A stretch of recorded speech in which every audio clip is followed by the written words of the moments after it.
Tales de Mileto.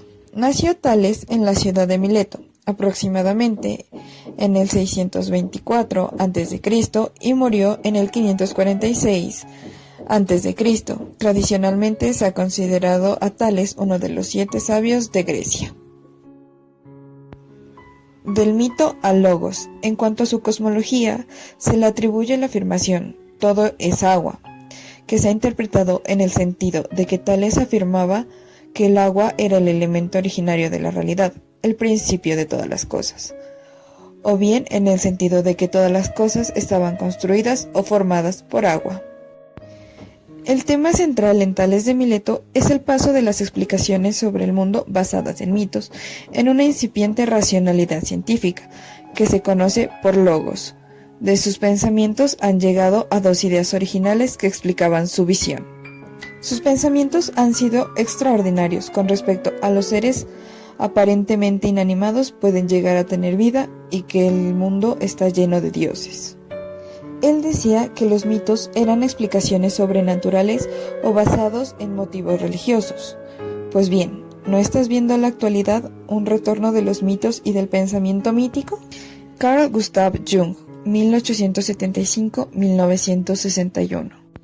Carl Gustav Jung es conocido como uno de los pioneros de la psicología moderna, pero su renombre se ha sustentado en el hecho de haber revitalizado el pensamiento mítico-simbólico a través de su hipótesis, el inconsciente colectivo.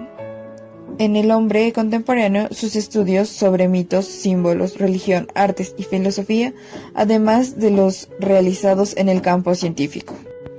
Carl notó que muchos pacientes creaban fantasías o ilusiones muy similares a algunos mitos clásicos o relatos religiosos, considerando imposible que estos individuos hubiesen leído los mismos pasajes. Eso lo llevó a la conclusión de que existía la posibilidad de que todas las personas compartieran una capa inconsciente en común, elemento al que bautizó como el inconsciente colectivo y definió como la herencia de toda la humanidad en cada individuo, el cual lo dividió en 3 partes: el yo, el inconsciente personal y el inconsciente colectivo. El yo se determinó que trataba de la mente consciente. El inconsciente personal se lo clasificó como todo aquello que no está en nuestra conciencia, pero que algún momento podría estarlo. Y el inconsciente colectivo es una especie de herencia psíquica que se produce a raíz de las experiencias y vivencias de cada ser humano.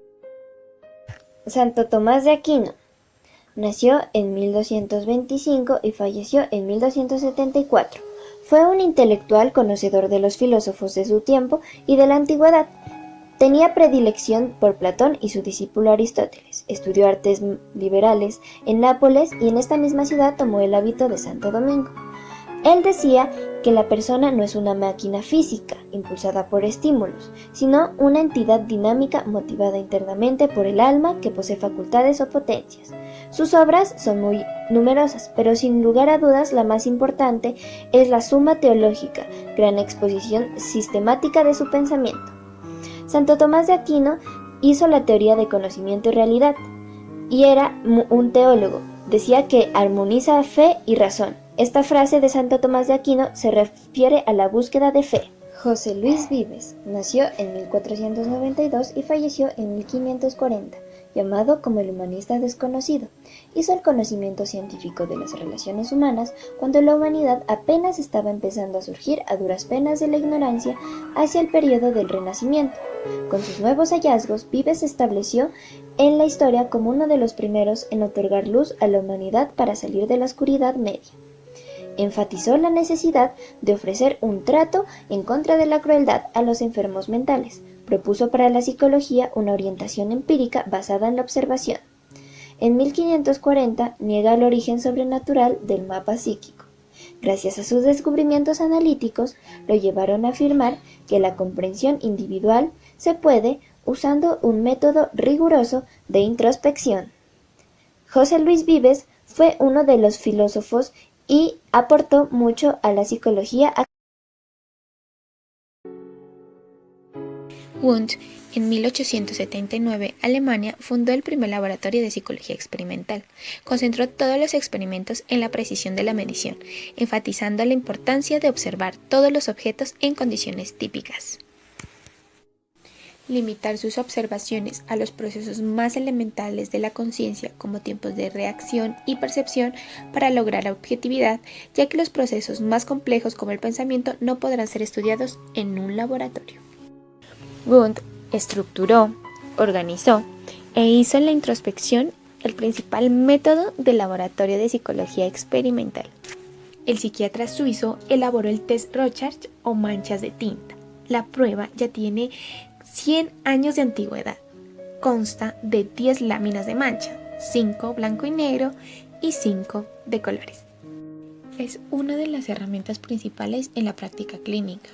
Es usada en ámbitos judiciales para peritajes y en psicología laboral organizacional para seleccionar personal. Las láminas son presentadas de manera continua al sujeto, preguntándole lo que ve en ellas y cómo y dónde manifiesta lo observado. En este test no existen respuestas correctas o incorrectas para definir los dibujos, sino las ideas más comunes, repetidas, las más populares o convencionales. Si las personas en sus respuestas se alejan demasiado del contexto, reflejará una desviación de la realidad. Francis Galton, 1822-1911, científico vocacional, hizo aportaciones a la psicología pasando por la estadística. Siempre pretendían medir y cuantificarlo todo, pero esencialmente a las personas: estatura, huellas dactilares, datos psicológicos, fuerza muscular, siempre todo.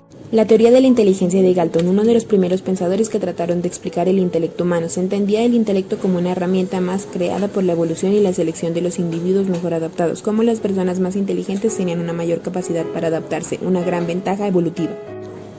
Otro de los aportes importantes de Francis Galton es que abrió el laboratorio antropométrico para medir los índices de peso y estatura y los índices sensoromotores como la fuerza de las manos, agudeza visual y auditiva. Carl Pearson, 1904, historiador, socialista, abogado, matemático, estadístico, maestro y biógrafo. Su contribución más importante es el nacimiento de la estadística aplicada. Desarrolló una investigación sobre la aplicación de los métodos estadísticos en la biología y fue el fundador de la bioestadística. Pearson fue el primer investigador en la Universidad de Londres, donde formó, con apoyo financiero de la Draper's Company, un departamento de estadística aplicada, en el que incorporó el laboratorio biométrico y el laboratorio de Francis Galton. Otro de los aportes importantes de Carl Pearson es que se convirtió en el protegido de Galton. También se interesó por implementar la matemática a la evolución de las especies y a la herencia. Define el significado entre correlación y desviación típica. Fundó el laboratorio de pruebas, estudió las diferencias individuales y los test psicológicos, estableció los fundamentos para la medición mental, creó nuevos métodos de análisis estadístico y utilizó por primera vez el término del...